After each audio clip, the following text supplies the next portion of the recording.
একদিন গ্রামের মাঠে বাচ্চারা জড়ো হয়ে বলছিল, ওই পুরনো স্কুলে নাকি ভূত ঘোরে। সবার মুখে ভয়, কিন্তু টুকটুকি, সে তো একেবারে নির্ভীক। সে বলল, আমি আজ রাতেই দেখে আসব। তার ব্যাগে আছে একটা গোপন জিনিস, একটা জাদুময় সময় থামানোর ঘড়ি। চাঁদের আলোয় হাঁটতে হাঁটতে সে পৌঁছাল পুরনো স্কুলে। হঠাৎ একটা জানালায় আলো, ছায়া, শব্দ।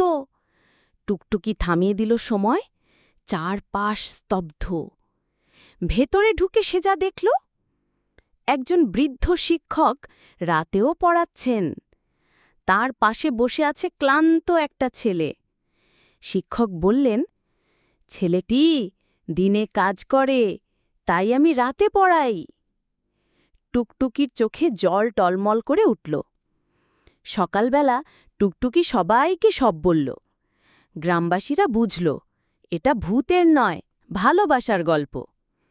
সবাই মিলে স্কুলটা আবার খুলে দিল, রং করল, পরিষ্কার করল, আবার শুরু হলো পড়ালেখা। টুকটুকি তার গোপন ঘড়িটা ব্যাগে রাখল। হাসল একটু, কারণ ও জানে নতুন রহস্য আবার ডাক দিচ্ছে তাকে।